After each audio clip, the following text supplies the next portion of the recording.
बंदर को सिखाया शेर ने सबक। मालवर नाम के एक जंगल में एक शेर राजा रहता था। वो और उसकी सारी प्रजा बड़ी ही खुशी खुशी उस जंगल में रहते थे। कभी शेर राजा को उसकी प्रजा से या प्रजा को उसके राजा से कभी कोई शिकायत नहीं रहती थी। अगर कोई शिकायत होती तो भी शेर राजा प्रॉब्लम को बड़ी ही समझदारी से सुलझा दिया करता था। लेकिन ये समझदारी या फिर कहें कि जंगल की शांति एक बंदर को रास नहीं आई। उस बंदर को जंगल में इतनी शांति देखकर बड़ी हैरानी हुई। इसीलिए वो एक दिन शेर राजा के साथ बात करने गया। शेर राजा, आपके जंगल में इतनी शांति कैसे है? क्या ये जानवर आपसे डरते नहीं, आपकी इज्जत नहीं करते? अरे बंदर, ये जानवर मुझसे बहुत खुश हैं। इनको इस जंगल में कोई प्रॉब्लम नहीं है। लेकिन मुझे ऐसा नहीं लगता शेर राजा, क्योंकि मैंने कुछ दिन पहले ही कुछ हिरणों से आपके बारे में बोलते हुए सुना है। अगर आपको मेरी बात पर विश्वास नहीं है तो मैं किसी जानवर से आपके बारे में बोलते हुए सुना सकता हूँ। ये बोलकर बंदर वहाँ से चला जाता है। और इधर शेर सोच में पड़ जाता है कि कहीं सच में ऐसा ही तो नहीं। फिर एक दिन शेर राजा टहलने के लिए निकलते हैं। शेर राजा को आते देख चालाक बंदर एक हिरन के साथ जानबूझकर बात करने लगता है। बंदर हिरन से पूछता है, अरे हिरन भाई, क्या आप जंगल के शेर राजा से डरते नहीं हैं? नहीं तो भला मैं उनसे क्यों डरूं? मैं उनसे कभी नहीं डरता।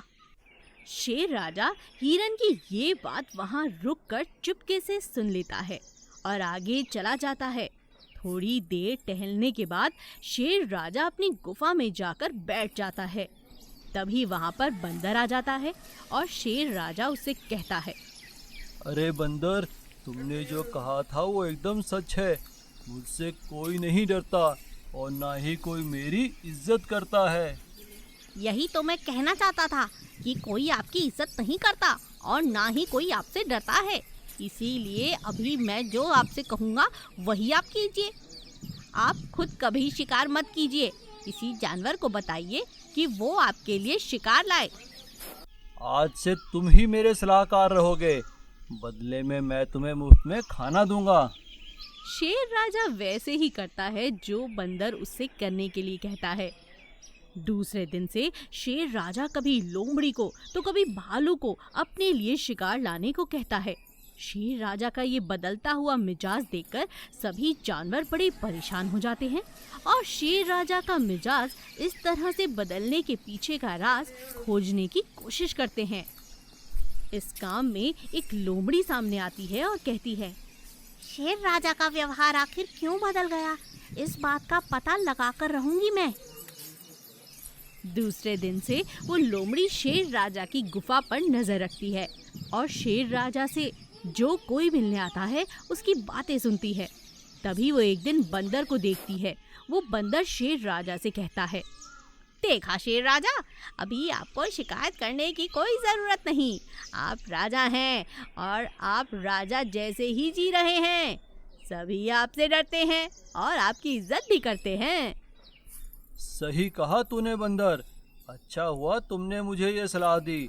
अगर उस दिन मैंने तुम्हारी और हिरण की बातें नहीं सुनी होती तो मुझे कभी इस बात पर यकीन नहीं होता। अच्छा हुआ, इनको टाइट करना बहुत ज़रूरी था।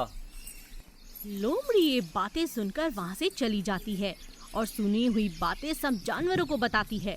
भालू हिरन से पूछता है कि उस दिन क्या हुआ था।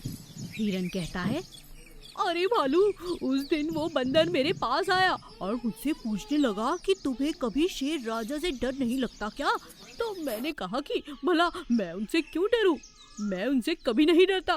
तभी मैंने शेर राजा को भी थोड़ी दूर से जाते हुए देखा था।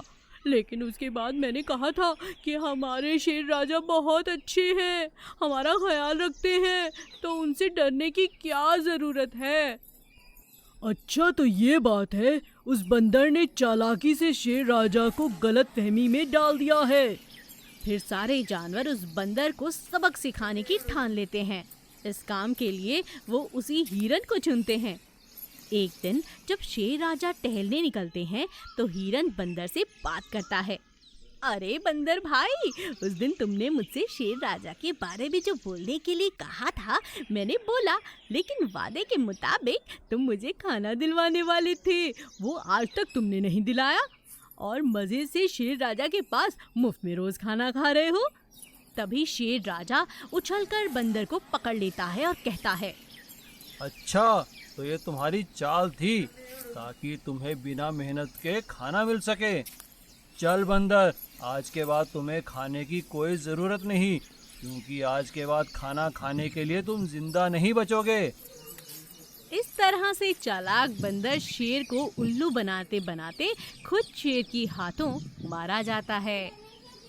अगर आपको हमारी कहानी पसंद आई तो हमारे चैनल को लाइक और सब्सक्राइब जरूर कीजिएगा। धन्यवाद। स्वार्थी भेड़ किशन। एक जंगल में किशन नाम का भेड़ रहता था, जिसका खूबसूरत सफेद चमकीला ऊन था। उस जंगल में वह एकमात्र ही भेड़ था। जंगल के सारे जानवर उसकी खूबसूरती की तारीफ किया करते थे। इस बात का किशन को बड़ा घमंड था। वह किसी से सीधे मुंह बात तक नहीं किया करता था। एक दिन जंगल से गुजर रहे ऊँटों के झुंड में से एक ऊँट ने किशन को देखकर कहा, वाह, कितना खूबसूरत भेड़ है। ऐसे लगता है जैसे कोई सफेद बादल का टुकड़ा जमीन पर आ गया हो। अरे चलो चलो, तुम कहीं मेरी खूबसूरती को नजर लगा दोगे, ऊंट कहीं के। एक दिन पास के जंगल से कुछ भेड़ वहां आ जाते हैं और अब जंगल के जानवर उनकी भी तारीफ करने लगे, जिससे किशन को उन भेड़ों से जलन होने लगा। ये भेड़ यहाँ क्या कर रहे हैं? इन्होंने मेरी कीमत ही कम कर दी। अब कौन मेरी तारीफ करेगा? अब उस चमकीले उनका क्या फायदा? नहीं नहीं नहीं, मैं ऐसे होने नहीं दे सकता। इन भेड़ों को कुछ भी करके यहाँ से भगाना पड़ेगा। कुछ सोच किशन, कुछ सोच। तभी वे भेड़ वहां घास चरने आ जाते हैं। ओ भेड़ो, सारी घास तुम ही खा जाओगी क्या? तुम्हारी वजह से मेरे लिए घास नहीं बचता है और खाने की कमी के कारण मेरे चमकीले ऊन की चमक फीकी पड़ने लग गई है और मेरे बच्चे भी भूख के मारे कांटे हो गए हैं और तुम खा खा कर मोटे होते जा रहे हो। चलो निकलो यहाँ से। भाई, ये जंगल सबका है, यहाँ सबके लिए पर्याप्त खाना है। ज्यादा जवान मत चला, यहाँ पहले मैं आया हूँ, इसलिए यह जंगल मेरा है, समझे तुम? पता नहीं अपने आप को क्या समझता है। और सारे भेड़ वहां से चले जाते हैं। अब तो इन भेड़ों का इलाज करके ही रहूंगा। तभी किशन की नजर एक लोमड़ी पर पड़ती है, जो कई दिनों से उन भेड़ों का पीछा कर रहा था। ए लोमड़ी, ऐसे दुबक दुबक कहाँ जा रहा है? भेड़ों को खाने का विचार है क्या? नहीं नहीं, मैं तो सोच रहा था। हाँ हाँ, मैं समझ रहा हूँ। मैं तुम्हारा काम आसान कर सकता हूँ। मैं तुम्हें उनके छिपने की सारी जगह बता सकता हूँ, पर एक शर्त पर। शर्त? कैसी शर्त? अगर तुम उन भेड़ों के सारे बच्चों को खा जाओगे और उन्हें डराकर इस जंगल से भगा दोगे तो बात आगे बढ़ाए। वाह वाह, सामने दावत का पैगाम। जरूर, मैं उन सबको मारकर चट कर जाऊंगा। फिर किशन लोमड़ी को उन भेड़ों की छुपने की सारी जगह बता देता है। रात होने पर लोमड़ी दबे पांव भेड़ों के बारे के पास जाकर उनके बच्चे खा जाता है। लोमड़ी हर रात किसी एक भेड़ को खा जाता। इस कारण वे भेड़ काफी डर गए और जंगल छोड़कर चले गए, जिससे किशन बहुत ज्यादा खुश हो गया। मेरे खूबसूरत और बुद्धि का कोई जवाब नहीं। अब लोग सिर्फ मेरी तारीफ करेंगे। मैं अकेला ही हरी हरी घास खाऊंगा। किशन जितना खुश था, लोमड़ी उतने ही बेचैन थे, क्योंकि लोमड़ी की जबान को भेड़ के बच्चों का स्वाद लग चुका था और उसे अब बच्चे खाने को भी नहीं मिल रहे थे। ऐसे स्वादिष्ट शिकार के बिना मैं भूखा मर जाऊंगा। तभी उसने किशन के बच्चों को खेलते देखा और मौका देखकर किशन के बच्चों को खा लिया। जब किशन को यह बात पता चला तो उसने लोमड़ी से कहा कि उसने धोखेबाजी की है। तो लोमड़ी ने कहा, मैं लोमड़ी हूँ, धोखेबाजी तो मेरे स्वभाव में है। लेकिन तुमने भी तो उन भेड़ों के साथ धोखेबाजी की है, तो इसे उसी का परिणाम मान लो। यह बात सुनकर किशन अपने किए पर पछताने लगा और कहने लगा, मैंने स्वार्थ में आकर अंधा होकर अपना ही नुकसान कर दिया। हाय, कितनी बड़ी गलती की है मैंने। फिर किशन ने उन भेड़ों से जाकर माफी मांगी और सारे भेड़े मिलकर एक साथ रहने लगे। अगर आपको हमारी कहानी पसंद आई तो हमारे चैनल को लाइक और सब्सक्राइब जरूर कीजिएगा। धन्यवाद।